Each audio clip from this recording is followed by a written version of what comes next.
বিপক্ষে আরেকটা মামলা দিয়ে উনি আমাকে জেল কাটেছেন, হাজত কাটেছেন। আমি হাজত থেকে এসেছি গত মাসের 25 তারিখ।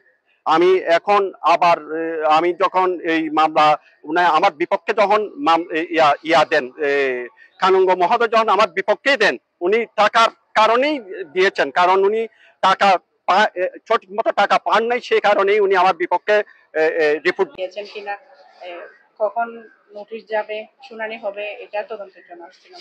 সেবা এখনো পাইনি, যেহেতু এখানে অভিযোগের সত্যতা আমরা পুরোপুরি বের করিনি। তো কিছু কর্মকর্তা কর্মচারী আছে যারা হচ্ছে নামজারির নির্দিষ্ট অ্যামাউন্টের বাইরেও, সরকারি চার্জের বাইরেও কিছু টাকা দাবি করে আর কি। তো এক একজন এক এক অ্যামাউন্টের ব্যাপারে অভিযোগ করেছেন। তো এগুলো যাচাই করার জন্য মূলত এখানে আসি। আমরা এখানে কিছু পর্যবেক্ষণ করি, এনফোর্সমেন্ট টিম নিয়ে আমরা এখানে যারা গ্রাহক আছে তাদের সাথে কথা বলি আর কি। এখানে সরাসরি ঘুষ লেনদেন হয়েছে এরকম কোনো রেকর্ড এই যাবৎ পাইনি।